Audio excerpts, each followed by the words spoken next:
दोस्तों मेरी बातों को ध्यान से सुनिएगा। मानकर चलिए एक आदमी के साथ एक खतरनाक एक्सीडेंट हो जाता है। एक्सीडेंट की वजह से उस आदमी की गर्दन के नीचे का पूरा शरीर काम करना लगभग बंद कर देता है, लेकिन उस आदमी की गर्दन का ऊपर का भाग यानी उसका दिमाग अभी भी एकदम अच्छे तरीके से काम कर रहा है। अब एक सवाल का जवाब दीजिए, क्या उस आदमी का दिमाग ट्रांसप्लांट करके किसी और शरीर में जोड़ा जा सकता है?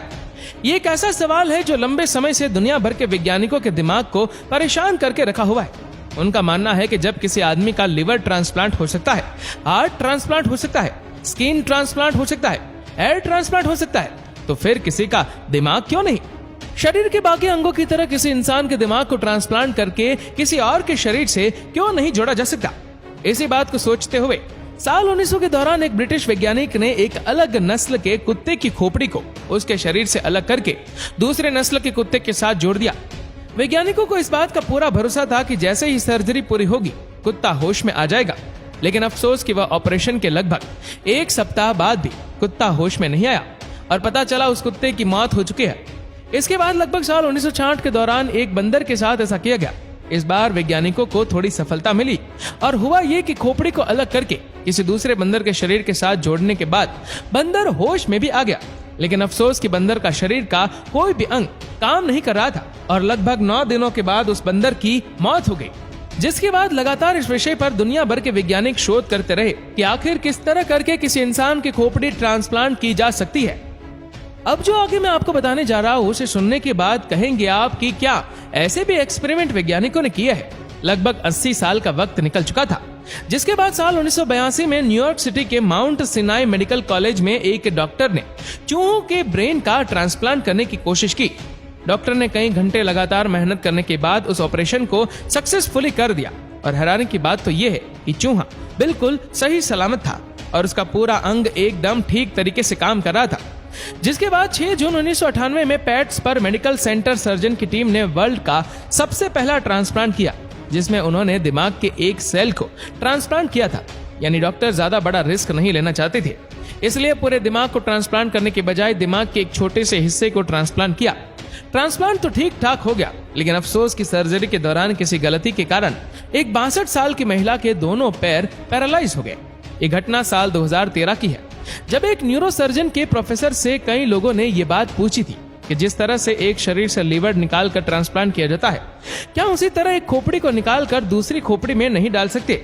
इस सवाल के जवाब में सर्जन ने कहा था कि इस तरह के ऑपरेशन फ्यूचर में जरूर होंगे, लेकिन अभी हमारे पास ऐसी टेक्नोलॉजी और साइंस डेवलपमेंट नहीं हुई है कि हम ऐसे ऑपरेशन कर सके। मस्तिष्क के स्पाइनल कोड में नर्व फाइबर को जोड़ना बहुत कठिन होता है। नर्व फाइबर का मतलब है दिमाग से निकलकर हमारे शरीर के छोटे छोटे अंगों तक बड़ी ही बारीक नर्व, जिसे हम अपने आंखों से नहीं देख सकते, वैसे नर्व्स जुड़े होते। उन सभी को काट कर वापस से जोड़ना अभी की टेक्नोलॉजी के हिसाब से हमारे लिए असंभव है। इसीलिए उन्होंने कहा कि स्पाइनल कोड मतलब कि रीढ़ की हड्डी की चोट इतनी नुकसानदायक होती है कि अगर मस्तिष्क को ट्रांसप्लांट करने में सफल भी हो जाए तो स्पाइनल कोड में लगने वाली चोट के कारण लोग जिंदा नहीं रहते, क्योंकि दिमाग को शरीर से संपर्क बनाने के लिए रीढ़ की हड्डी बहुत ही अहम पार्ट निभाती है। ऐसे में अगर दिमाग को ट्रांसप्लांट किया जाए तो सिर से जुड़ी हड्डी में चोट लग जाएगी और इतने बड़े ऑपरेशन को झेलने के लिए कोई बॉडी जल्दी तैयार नहीं होगी। इसीलिए ब्रेन ट्रांसप्लांट से पहले एनिमल टेस्ट किया जाता है और जब एनिमल के ऊपर ये रिसर्च हो रही होती है तो उसका पूरा परमिशन लेटर सरकार से लेना पड़ता है। ये प्रोसेस काफी लंबा होता है। आज भी उस प्रोसेस को सही से करना मेडिकल साइंस के लिए एक चुनौती है। इतना ही नहीं, किसी भी ब्रेन ट्रांसप्लांट कराने के लिए बहुत ही ज्यादा रुपयों की आवश्यकता होती है, लगभग $13 मिलियन। अगर भारतीय रुपयों में बात करें तो लगभग 9,620 लाख रुपए। इसमें लगभग 150 ऑपरेशन होते हैं। इन सभी ऑपरेशंस में लगभग 36 घंटे का समय लगता है। इसमें सबसे इंपॉर्टेंट काम ब्रेन को फ्रीज करना होता है, जिसमें दिमाग के पूरे सिस्टम को रोक दिया जाता है और फिर दिमाग को मरने से बचा लिया जाता है। गर्दन और नसों को जोड़ने वाले ट्यूब्स को गर्दन में फिट कर दिया जाता है और फिर स्पाइनल कोड को काटा जाता है। यह सबसे मुश्किल काम होता है। स्पाइनल कोड को काटने के लिए किसी आम चाकू का इस्तेमाल नहीं होता। इसे काटने के लिए हीरे से बनी चाकू का इस्तेमाल होता है और अंत में मसल्स, नर्व्स और ऑर्गन्स को फिर से जोड़ा जाता है। ये काम ठीक उसी तरह होता है जैसे कपड़ों को सिला जाता है। ये काम बहुत ही मुश्किल होता है क्योंकि दिमाग इंसान के शरीर का सबसे इंपॉर्टेंट पार्ट होता है। ब्रेन ट्रांसप्लांट करना आज भी साइंस के लिए एक चुनौती बना हुआ है, क्योंकि इस वक्त पूरी दुनिया में अब तक ऐसा एक भी केस नहीं हुआ है। जब किसी एक इंसान की खोपड़ी को उसके शरीर से अलग करके किसी दूसरे शरीर के साथ फिट किया गया हो। इस वक्त दुनिया में कई ऐसे वैज्ञानिक मौजूद हैं जो ब्रेन ट्रांसप्लांट के ऊपर शोध करना चाहते हैं। उनका मानना है अगर उन्हें शोध करने का मौका मिले तो वो सफलतापूर्वक ऐसा कर सकते हैं, लेकिन यह काम इतना रिस्क भरा हुआ होता है कि किसी की भी जान जा सकती है। इसलिए किसी भी देश की गवर्नमेंट इस तरह के शोध की इजाजत नहीं देती। अमेरिका के एक डॉक्टर का कहना है कि उन्हें इस तरह के ट्रांसप्लांट करने की इजाजत अमेरिका में नहीं मिल रही है, इसलिए वो चीन में जाकर इस ट्रांसप्लांट पर शोध करेंगे। इसलिए उन्हें कुछ ऐसे लोगों की जरूरत है जो अपने अंगों को दान करने की इच्छा रखते हो। आपको जानकर हैरानी होगी कि शोध करने वाले इस वैज्ञानिक पर भरोसा करते हुए रूस में रहने वाले एक शख्स ने अपने ऊपर शोध करने की इजाजत भी दे दी। दरअसल रूस में रहने वाला एक आदमी ऐसा है जिसका दिमाग तो ठीक तरीके से काम करता है, लेकिन उसके शरीर का कोई भी अंग ठीक तरीके से काम नहीं करता। उसके सभी अंग लगभग बेकार है। लेकिन इस ट्रांसप्लांट के पीछे बहुत ही अधिक पैसे खर्च होने वाले थे, जो पैसे समय पर अरेंज नहीं हो पाए। यही वजह है कि पैसों की कमी के कारण वैज्ञानिक समय पर उस शोध को आगे नहीं बढ़ा पाए। इसी बीच रूस में रहने वाले उस शख्स की शादी हो गई। शादी के बाद उसकी पत्नी और परिवार वालों ने उस डॉक्टर के साथ किए गए एग्रीमेंट को खत्म करवा दिया और अब वो डॉक्टर उस बात का इंतजार कर रहा है कि कोई आदमी ऐसा आए जिसके ऊपर इस तरह का शोध किया जा सके। दोस्तों, जाते जाते आपको बता दें, ऑर्गन ट्रांसप्लांट किसी को नई जिंदगी देने का जरिया है।